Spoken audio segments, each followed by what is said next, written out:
नमस्कार, आप देख रहे हैं अपना उत्तर प्रदेश। मैं हूं आपके साथ सचिन चौहान। मुख्यमंत्री योगी आदित्यनाथ ने केंद्रीय गृह मंत्री अमित शाह से मुलाकात की है और अमित शाह से यह मुलाकात राजधानी दिल्ली स्थित यानी कि कर्तव्य भवन में हुई है, जहां पर दोनों नेताओं के बीच करीब 50 मिनट तक बातचीत हुई है। उत्तर प्रदेश में बीजेपी संगठन में बदलाव के बाद हुई इस मुलाकात को बेहद अहम माना जा रहा है। इसे आगामी होने वाले उत्तर प्रदेश चुनाव से जोड़कर भी देखा जा रहा है। तो उत्तर प्रदेश में अगले साल विधानसभा चुनाव होने हैं। ऐसे में चुनाव से पहले कांग्रेस और सपा के रिश्तों में नई दरारें सामने आ रही हैं। इंडिया गठबंधन के इन दोनों सहयोगियों के बीच चल रही जुबानी जंग के बीच कांग्रेस सांसद इमरान मसूद ने सपा सुप्रीमो अखिलेश यादव पर निशाना साधा और बैसाखी करार देते हुए कहा कि हमें इनकी जरूरत नहीं है। देखिए, मेरा नहीं समझ में आता कि मैं उनसे कब कह रहा हूं कि आप हमें सपोर्ट करो या हमें टिकट दो। मैं अपनी पार्टी में हूं, हर बार वही गठबंधन कर रहे हैं। हमारा अपनी आइडेंटिटी है, हमारी अपनी पहचान है, हम कांग्रेस हैं और कांग्रेस के दम पर ही आप 37 सीट लेकर के आए। कांग्रेस के दम पर ही 37 सीट आई हैं। अगर 37 सीट आई हैं उत्तर प्रदेश में तो ये 2024 के अंदर आई हैं, वरना 2022 के अंदर आप 120 भी नहीं पार कर पाए थे। तो ये आप मत गलत फहमी में रहिए कि आपकी वजह से सब कुछ है। देश के अंदर एक माहौल है और वो माहौल राहुल गांधी के नेतृत्व में है। और समाजवादी पार्टी के साथ दिक्कत यह है कि समाजवादी पार्टी को नंबर 1 तो मुसलमान बर्दाश्त नहीं होता। लीडर बोलता वो मुसलमान बर्दाश्त नहीं। आजम खां का इलाज कराने में कौन कौन लोग शामिल हैं ये सबको पता है। आजम साहब बोलते थे, अभी मेरे पीछे लगे हुए हैं। तो आपको बोलता हुआ मुसलमान बर्दाश्त नहीं होता और वो मुसलमान अब कांग्रेस में है, आपको बर्दाश्त नहीं होता। और दूसरा, मैं कांग्रेस के अंदर कोई मुस्लिम लीडरशिप, मैं तो कांग्रेस से मांग रहा हूं। मुझे बात जो करनी है मुझे कांग्रेस से करनी है। मैं तो कभी गठबंधन मैं तो 25 में कह दिया था कि हमें बैसाखी छोड़नी पड़ेगी, क्योंकि पिटता अब्दुल है। आपको तो फर्क नहीं पड़ता। आप बताओ कि पिछले 12-14 साल के अंदर आपका कोई व्यक्तिगत नुकसान हुआ हो तो पता चले। बर्बाद कौन हुआ है? बर्बाद अतीक हुआ, मुख्तार हुआ, बर्बाद आजम खां हुए। बर्बाद कौन हुआ है? बर्बाद तो यही लोग होंगे ना। बर्बाद आप नहीं होते, इकबाल हो गया। आप तो बर्बाद नहीं हो रहे ना, आपके ऊपर इल्जाम आते हैं। इल्जाम लेने के लिए तो हमें, गोली खाने के लिए हमें, पिटने के लिए हमें। और अगर हम अपने हक की आवाज उठाएंगे, आप बोलेंगे नहीं, हम अपने हक की आवाज उठाएंगे तो आपको बुरा लगेगा। तो ये बहुत ही तकलीफदेह बात है कि आप जब एक कम्युनिटी को आप नाम लेते हुए डरते हो, मुसलमान का नाम नहीं लेना चाहते। दिक्कत ये है। और अपने इन चिंटुओं से हमले कराते हो मुझ पर। मेरे ऊपर कोई एहसान, मैं ओपन में कह रहा हूं, मेरे ऊपर कोई एहसान समाजवादी पार्टी या अखिलेश जी का नहीं है। बिल्कुल स्पष्ट कह रहा हूं, मैं राहुल गांधी, प्रियंका गांधी के वजह से जीता हूं, उनके नाम पर जीता हूं। मैंने इसीलिए अपने यहां कोई रैली नहीं की थी इनकी, क्योंकि मुझे कोई एहसान इनका नहीं है। उनकी सारी पार्टी मेरे मुखालफत में थी जब गठबंधन था। और अभी फिर कह रहा हूं कि चुनाव यहां हम लड़ेंगे और कांग्रेस लड़ेगी। कांग्रेस का मजबूत जिला है। आपको जरूरत होगी बार बार गठबंधन आप करते हो, मुझे जरूरत नहीं है। मैं व्यक्तिगत अपनी बात कर रहा हूं। पार्टी के साथ बंधा हुआ सिपाही हूं, जो पार्टी कहेगी वो मान लूंगा। राहुल गांधी जो निर्देश देंगे वो मानूंगा, लेकिन अपमान नहीं सहूंगा।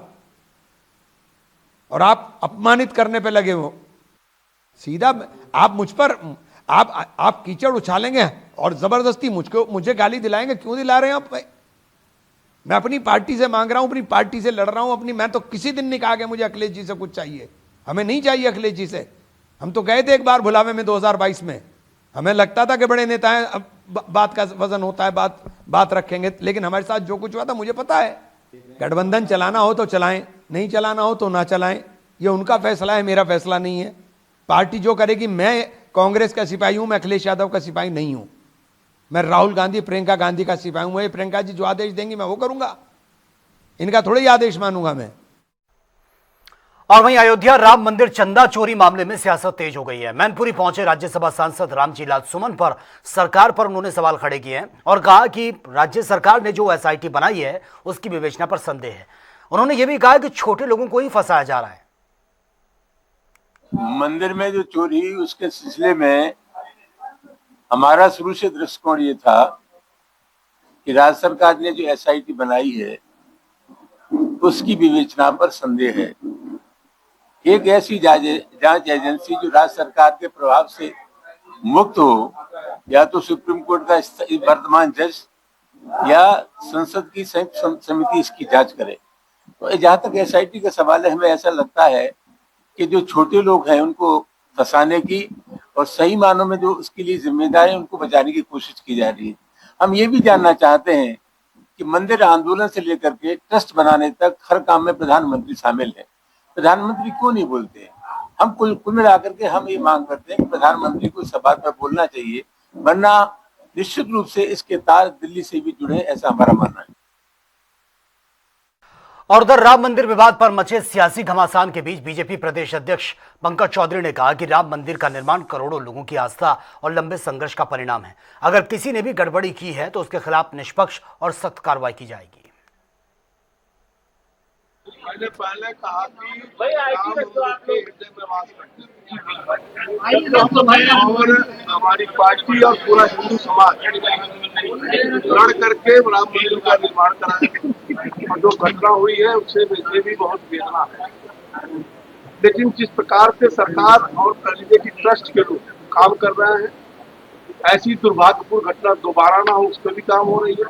और साथ ही साथ चाहे वो छोटे हो चाहे बड़े हो, जो भी दोषी हो, सख्त कार्रवाई उनके ऊपर होनी चाहिए और होगी। एक राष्ट्र एक चुनाव के फैसले का यूपी में समर्थन तेज हो गया है। जहां पर बीजेपी नेता इसे देशहित और विकास के लिए जरूरी बता रहे हैं, तो विपक्ष से फैसले को पूरी तरह से गलत बता रहा है। कांग्रेस का दरअसल यह कहना है कि वर्तमान कानून और संविधान के अनुसार एक राष्ट्र एक चुनाव संभव नहीं है। देखिए, एक देश एक चुनाव का यह बहुत महत्वपूर्ण विषय देश के हित में है। और जब देश आज़ाद हुआ है तो लोकसभा और विधानसभा के चुनाव एक साथ होते थे, लेकिन कांग्रेस की जो संविधान विरोधी नीतियां रही हैं, जिसमें कई सरकारों को समय से पहले बर्खास्त करना, फिर चुनाव अलग अलग समय पर होना शुरू हुआ और सरकारी खजाने से बेतहाशा पैसा जो विकास के लिए खर्च होना चाहिए, गरीब के लिए खर्च होना चाहिए, किसान के लिए खर्च होना चाहिए, वो पैसा सारा का सारा चुनाव में खर्च होने लगा। अच्छी पहल है, विकास के लिए जरूरी है।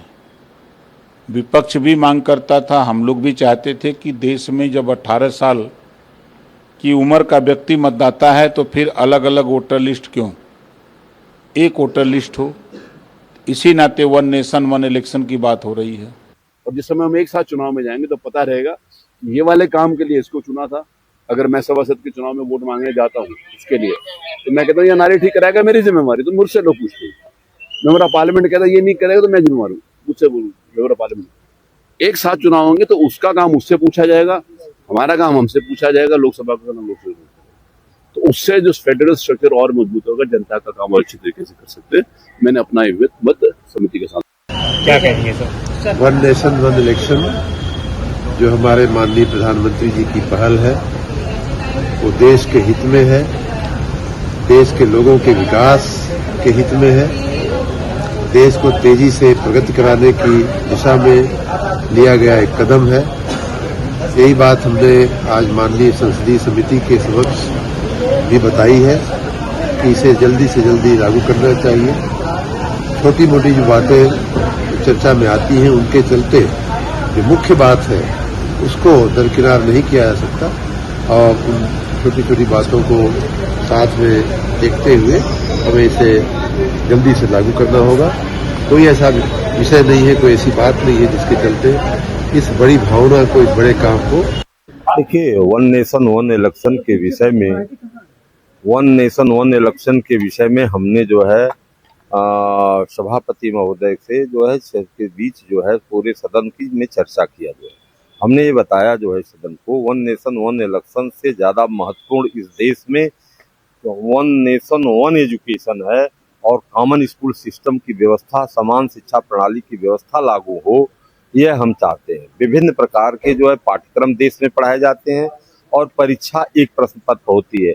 गरीबों के लिए अलग सिलेबस है, अमीरों के लिए अलग सिलेबस है। पाठ्यक्रम विभिन्न प्रकार के, परीक्षा एक प्रकार की होती है, प्रतियोगी परीक्षाएं। इसलिए उससे ज्यादा महत्वपूर्ण है वन नेशन और वन एजुकेशन। इसके बाद फिर जो मुद्दे पर मैंने आया जो है, आकर के मैंने बताया जो है कि वन नेशन वन इलेक्शन में बड़ी विसंगतियां। और वहीं कानपुर देहात में सपा के पीडीए सम्मेलन के दौरान राष्ट्रीय सचिव और पूर्व मंत्री राम आश्रय विश्वकर्मा ने एक विवादित बयान दिया है। उन्होंने बीजेपी मंत्री मनोज पांडे पर टिप्पणी करते हुए कहा कि मनोज पांडे का बीजेपी में खतना हो गया है, इसलिए वो बीजेपी की भाषा बोल रहे हैं। आगे हुए विधायक मंत्री रहे हैं मनोज पांडे जी कह रहे हैं हिंदू धर्म की बात ना करके हमें इस्लाम धर्म की बात करना चाहिए। किस पार्टी में है वो? बीजेपी में तो बीजेपी का खतना उनका हो चुका है, तो बीजेपी की भाषा बोलेंगे। अमृत भारत स्टेशन योजना के अंतर्गत लखनऊ मंडल के ऐशबाग जंक्शन रेलवे स्टेशन का पुनर्विकास कार्य पूरी तरह से संपन्न हो गया है। रेल मंत्रालय की ओर से 24 करोड़ से ज्यादा की लागत से कराए गए इन परियोजनाओं के बाद ऐशबाग जंक्शन अब आधुनिक, सुरक्षित, सुविधाजनक और विश्वस्तरीय यात्री सुविधाओं से युक्त स्टेशन के रूप में विकसित किया गया है। डीआरएम गौरव अग्रवाल ने बताया कि पुनर्विकास के तहत स्टेशन परिसर का विस्तार, सौंदर्यीकरण किया गया है और वहां पर सर्कुलेटिंग एरिया में हरित पार्क भी विकसित किए गए हैं। साथ ही यात्रियों की सुविधा के लिए प्लेटफॉर्म, आधुनिक फर्श और उच्च गुणवत्ता वाले शौचालय मानक अनुरूप एलईडी साइनेज स्थापित किए गए हैं।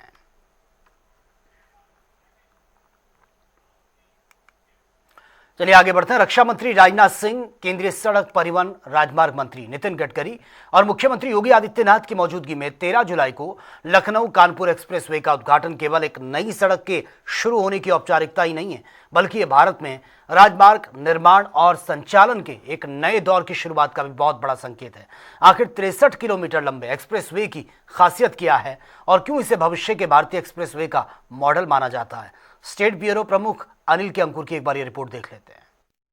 अटल बिहारी वाजपेयी का एक सपना था कि उत्तर प्रदेश की राजधानी लखनऊ में ऐसे फ्लाईओवर्स हो, ऐसी सड़कें हो जो दूसरे शहरों को भी बेरोक-टोक जोड़ सकें और पूरा शहर भी बहुत तेज चल सके। वो अक्सर जनसभाओं में कहा करते थे कि जब वो यूरोप जाते हैं, अमेरिका जाते हैं, तो उनको ऐसी सड़कें मिलती है जहां पे एक के ऊपर एक सड़कें होती हैं और कहीं बगैर रुके ही वो कई 100 किलोमीटर चले जाते हैं और कुछ ही घंटों में पहुंच करके अपनी यात्रा को संपूर्ण कर लेते हैं। ये उनकी कल्पना को साकार किया है देश के रक्षा मंत्री राजनाथ सिंह ने, और उसमें जो सहयोग दिया है, निश्चित रूप से अद्भुत सहयोग दिया उत्तर प्रदेश के मुख्यमंत्री योगी आदित्यनाथ ने। यानी कि राजनाथ और योगी आदित्यनाथ का जो सहयोगात्मक महासंगम हुआ है, जो वो बहुत अद्भुत दिखाई देता है। यही कारण है कि एक्सप्रेसवे कानपुर लखनऊ बीच में 63 किलोमीटर का है और इसमें लगभग 4200 करोड़ रुपए खर्चा किया गया है। ये सड़क सुरक्षा, यातायात प्रबंधन का एक अद्भुत समागम है। ऑटोमेटेड इंटेलिजेंस मशीन और बैरियरलेस टोल भी है। जो ऑटोमेटेड इंटेलिजेंस मशीनें हैं वो सब देखती रहती कहाँ क्या है, और एआई सेल्स से बनी हुई ये सड़कें हैं। इसमें एआई का ज्यादा, सड़क के निर्माण में एआई का ज्यादा प्रयोग किया गया है। मनुष्य से ज्यादा एआई का प्रबंधन रहा है। और अगर कहें कि अगर यहाँ पे जो कहाँ पे खतरा है, ये सड़कें खुद बता देंगी, क्योंकि इसके लिए 100 ऑटोमेटिक कैमरे लगे हैं और 63 पैन टिक्ड जूम यानी पीटीजेड कैमरे भी लगाए गए हैं, जो ये पहले से ही बता देंगे कि कहाँ पे खतरा है और किस तरीके से। ये कैमरे ऐसे, 23 कैमरे ऐसे जो चारों तरफ घूमते रहते हैं। इस तरीके से ये ऑटोमेटिक सिस्टम से बनाया गया ये एक्सप्रेसवे आगे आने वाले दिनों में ये उत्तर प्रदेश की राजधानी और कानपुर, जो कि औद्योगिक राजधानी कही जाती है, को जोड़ने में कामयाब होगा। आज एक्सप्रेसवे कानपुर लखनऊ के बीच का खुल गया है और यात्रियों को कैसा महसूस हो रहा, किस उत्साह से, किस उत्तेजना से जा रहे हैं, ये जानने के लिए आज मौके पे हम मौजूद हैं। ये सामने दिखाई दे रहा है एक्सप्रेसवे की शुरुआत है, यहाँ दिखाई दे रही है। और ये एक्सप्रेसवे पे जो एक यात्री है, अभी मैंने को रोका है और रोक कर पूछा कि आपका नाम क्या है? किशोर कुमार जेठवानी। किशोर कुमार जी, ये आप पहली बार आज शुरू हुआ है, बहुत आपको कैसा उत्साह महसूस हो रहा, क्या है? बहुत खुशी है। हाँ, बहुत। आपको क्या क्या उम्मीदें हैं कि सड़क अच्छी होगी, क्या होगा? सड़क तो बिल्कुल अच्छी होगी, क्योंकि ये मोदी गवर्नमेंट का काम है, जो कि बहुत ही काबिलियत तारीफ है। इसके लिए आप किसको धन्यवाद देना चाहेंगे, राजनाथ सिंह को, मोदी को या योगी को? गडकरी जी को भी देंगे, योगी जी को भी देंगे, मोदी जी को भी देंगे। राजनाथ सिंह जी तो ओपनिंग किए हैं, बहुत हमें खुशी है उनकी, और वो भी हमारे यूपी के ही हैं। वो अच्छा ही करेंगे, जितना कर रहे हैं बहुत अच्छा कर रहे हैं और आगे भी अच्छा करेंगे। ठीक है, धन्यवाद। ये है जिस तरीके से लोगों में उत्साह दिखाई दे रहा है। मैं आगे और बात करूंगा लोगों से, लेकिन जिस तरीके से लोग उत्साहित हैं, उससे जाहिर होता है कि एक्सप्रेसवे पर लोग और तेजी से चलने की कोशिश करेंगे और ताकि लोग जल्दी से जल्दी कानपुर पहुंच सके और कानपुर से लखनऊ आ सके। कानपुर से आने वाले लोग निश्चित रूप से काफी उत्साहित दिखा रहे हैं। जैसा कि मैंने अभी जाते हुए कुछ यात्रियों से बात की थी, उन्होंने कहा था कि वो उत्साहित है, उत्तेजित है इस रोड पर जाने के लिए। लेकिन ये जो गाड़ियां आ रही हैं ये कानपुर से आ रही हैं और जो ये कानपुर एक्सप्रेस से आ रही हैं, और इन लोगों से मैंने कई लोगों से बातचीत की जो बता रहे कि बहुत ज्यादा उत्साहित हैं, उनको बहुत अच्छा लगा। ये रोड निश्चित रूप से कहा गया था कि ये मतलब कानपुर लखनऊ की दूरी केवल 42 मिनट की रह जाएगी, लेकिन उनका कहना है कि अगर हम लोग जो अगर सही स्पीड पे चलें तो और भी कम हो सकती है, लेकिन सुरक्षा की दृष्टि से ये लोग ज्यादा तेज नहीं चले। और जिस तरीके से सड़क की सुरक्षा है उस सब को लेकर के यात्रियों ने जो बात की, उन्होंने कहा कि यहाँ की सुरक्षा अद्भुत है और ये निश्चित रूप से सड़क कानपुर लखनऊ की दूरियों को और कम कर देती है। कैमरा पर्सन हमजा के साथ अनिल के अंकुर, लखनऊ। भारतीय किसान यूनियन भगत सिंह अराजनीतिक के संरक्षक अंतर्राष्ट्रीय महामंडलेश्वर बाबा महादेव ने स्थापना दिवस के कार्यक्रम में पहुंचकर किसानों की समस्याओं को सुना है। साथ ही दावा भी किया कि 2027 में जो किसान की बात करेगा किसान उसके साथ खड़ा नजर आएगा। वहीं राम मंदिर चंदा चोरी विवाद पर उन्होंने कहा कि असली आरोपियों को बचाया जा रहा है। हमारे संवाददाता तौकर किदवई की एक बार ये ग्राउंड रिपोर्ट देख लेते हैं। भारतीय किसान यूनियन भगत सिंह राजनीतिक संगठन का आज स्थापना दिवस है। बहुत सारे लोग यहाँ पे किसान मुद्दे से जुड़े हुए हैं, वो यहाँ पहुँचे हुए हैं। हमारे साथ महंत महादेव जी हैं। सर, आज किसानों का एक कई ऐसे जगहों पर प्रदर्शन चल रहे हैं, गुजरात हो चाहे उत्तर प्रदेश हो। किसानों को लेकर फिलहाल आप लोग की तरफ से क्या रणनीति है? मैं अंतर्राष्ट्रीय महामंडलेश्वर बाबा महादेव, भारतीय किसान यूनियन सरदार भगत सिंह जी का राष्ट्रीय संरक्षक। आज देश के अंदर जो किसानों के प्रति जो उपेक्षाएं हैं, सरकारी जो नीतियां हैं वह सही नहीं हैं और उससे सही लाभ किसानों को मिल नहीं पा रहा है, उससे सही लाभ से वंचित हैं। सरकार को चाहिए कि वह नियम व कानून और वो तरीका रखें जिससे कि सही लाभ एक गरीब से गरीब किसान तक, मजदूर तक पहुंच सके। और इसमें अभी तक वर्तमान केंद्र सरकार अभी तक अक्षम है, ये सफल नहीं कर पाई। और इसलिए हम लोग अपना ये रणनीति, चूँकि आज भारतीय किसान यूनियन सरदार भगत सिंह जी का आज एक वार्षिकोत्सव भी है, स्थापना दिवस भी है, और साथ में भी हम अपने एजेंडे को, हम अपने मुख्य बिंदुओं को प्रकाश में लाने के लिए और उस पर कार्य करने के लिए, अपने कार्यकर्ताओं को जागरूक करने के लिए और पुनः ये संकल्प लेने के लिए कि हम अपने किसान भाइयों के उत्थान के लिए, उनके सुख साधन के लिए, उनकी व्यवस्था के लिए हम फिर से जागरूक हैं और फिर से कृत संकल्प हैं, खड़े हैं और उनको न्याय दिलाकर ही रहेंगे। बहुत कम देखा जाता है कि कोई महंत किसानों के मुद्दे पर खड़ा हो, वरना राम मंदिर चोरी जैसा मुद्दे हैं उस पर तो महंत नजर आते हैं या फिर बाकी मुद्दों पर, लेकिन जो जमीनी मुद्दे हैं वो उसमें कोई महंत नजर नहीं आता। आप इकलौते शायद ऐसे महंत होंगे जो मुद्दों पर बात कर रहे हैं। हाँ, मैं महादेव बाबा हूँ। मैं हर एक ऐसे, चूँकि मेरे गुरुदेव बाबा आशुतोषाम्बर जी महाराज जी हैं और उन्होंने एक हमें संदेश दिया है कि माला लेके मठ में बैठना ही कर्तव्य नहीं, माला लेके मठ में बैठ के भगवान का भजन भी करना और जनता के समस्त मुद्दों को सुनना।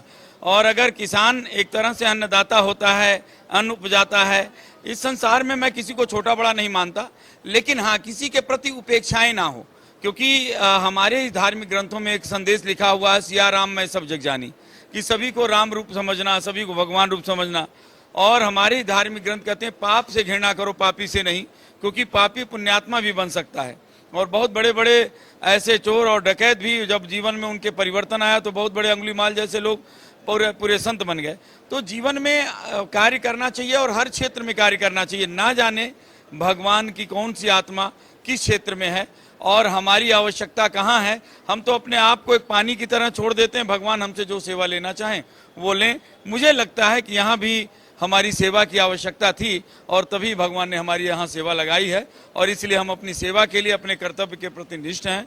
हम अपना कर्तव्य जानते हैं कि हमें यहाँ कार्य करना है और आध्यात्मिक जो सेवाएं उनको लेकर इसका समन्वय करना है। महंत जी, राम मंदिर चंदा चोरी का जैसा मुद्दा आया, अब भारतीय जनता पार्टी के लोग कह रहे हैं ये चुनावी स्टंट है समाजवादी पार्टी का, जिस तरह से वो सवाल खड़े कर रहे हैं, तो आप मानते हैं कि क्या ये एक राजनीतिक मुद्दा है या सच में राम मंदिर भक्तों से जुड़ा मामला है? देखिए, सबसे बड़ी बात है, भारत में हमारे कोई भी मुद्दा आता है उसे राजनीतिक बना दिया जाता है और राजनीतिक चीजें भी हो रही हैं, उसमें कोई दो राय नहीं।